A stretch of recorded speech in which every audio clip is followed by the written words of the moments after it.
jusqu'à ce que nous parvenions tous à la mesure de la stature de la plénitude du Christ, Éphésiens 4, 13. Tout dans cette épître, avant et après cette déclaration, a son centre sur cette clause. Vous posez-vous la question, à quoi se rapporte toute cette épître? La réponse tient en 4 mots, la plénitude de Christ. Les 2 emplois de ce mot plénitude par l'apôtre dans cette épître résument non seulement toute l'épître, mais présente la chose la plus merveilleuse et la plus remarquable dans ce merveilleux document. Et même la chose la plus merveilleuse dans la Bible.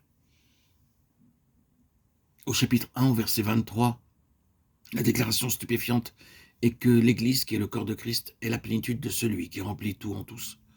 Cela semble clairement vouloir dire que Christ ne peut plus être complet en tant que tête sans son corps pour le compléter, qu'il a besoin de son corps et qu'il dépend de son corps pour la réalisation de lui-même et pour sa libre expression. En étant encore plus minutieux, il remplit tout en tous, et cependant, il a besoin de son corps en vue de réaliser son action de remplir. Le corps est la plénitude, le parachèvement de lui-même. Dans le chapitre 4, au verset 13, la finalité de cette vérité est poussée dans une direction vers un point culminant, jusqu'à ce que nous parvenions tous, est associée à une provision de fonctions aux aspects variés. Nous avons l'information que lors de son retour au ciel, étant monté dans les hauteurs, aussitôt le Seigneur Jésus a fait des dons aux hommes. Ce furent des dons personnels ou des dons en tant que personne, et ce furent des hommes emmenés captifs par lui. Mais ces hommes ont été l'expression de fonctions variées. Des apôtres, des prophètes, des évangélistes, des pasteurs et docteurs, de fonctions différentes à chacun, la grâce a été donnée selon la mesure de leurs dons, mais tous ensemble, liés et stimulés par un seul objectif. L'apôtre, qui renferme en lui les 3 ministères, pasteur et docteur, étant une seule fonction, et ceci constitue un seul ministère, aux fonctions étroitement reliées entre elles et interdépendantes. Ceux-ci ne sont pas différentes écoles ou catégories travaillant à part, mais seulement différents aspects ou fonctions d'un seul corps. Il doit y avoir une reconnaissance mutuelle, une évaluation mutuelle et une coopération mutuelle. La séparation de ces fonctions ne peut qu'entraîner qu'une condition de déséquilibre, et un manque d'équilibre a toujours pour résultat de la faiblesse et une perte. Accorder une importance déséquilibrée à l'évangélisation ne peut que donner des chrétiens immatures. Accorder une importance hors de proportion à l'enseignement peut avoir comme conséquence l'introversion, qui est à l'opposé de l'intérêt objectif pour le salut des hommes.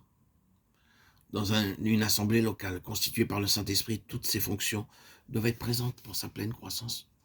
Ceux qui exercent le ministère doivent connaître quel est leur don particulier, leur grâce et leur onction particulière. Et l'Assemblée doit également le savoir. Les choses sont amenées dans la confusion lorsqu'il y a une tentative d'être et de faire autre chose que ce à quoi l'onction est destinée. Quelle situation pathétique et même tragique se produisent lorsque des hommes essaient d'être ce pourquoi ils ne sont pas oints. Un conducteur doit être manifestement oint pour cette fonction et l'onction doit être acceptée et reconnue. La même chose doit être vraie de toutes les autres parties de l'unique ministère.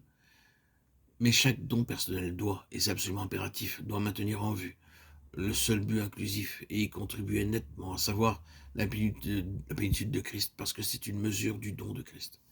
La question peut se soulever quant à savoir quelle est notre fonction particulière. La réponse en général sera bien évidemment que nous découvrons que le Saint-Esprit nous charge d'un fardeau et nous exerce dans un domaine particulier, tandis que nous cherchons à être un membre responsable du corps dans l'église locale. Remarquez, ceci n'est pas officiel, c'est-à-dire ce n'est pas en étant désigné par des hommes ou par notre présomption, mais en étant exercé d'une manière spontanée et volontaire à être en souci pour les intérêts de Christ dans son corps. Le Seigneur garde son corps et ses membres exerçant le ministère de la scène pathétique des ministères qui ne sont pas la projection assurée de il a donné, non par l'homme a choisi, a désigné ou a donné l'accès à l'estrade, à l'un quelconque qui voulait saisir l'occasion, l'action de donner du Seigneur exaltée, sélective, spécifique et délibérée. Nous devons mentionner ici quelque chose de très précieux, de très utile à cet égard. Dans la procédure néo-testamentaire, cela est indiqué dans la première épître à Timothée au chapitre 4 au verset 14, et c'est implicite dans d'autres exemples variés. Ne néglige pas le don qui est en toi et qui t'a été donné par prophétie avec l'imposition des mains de l'assemblée des anciens.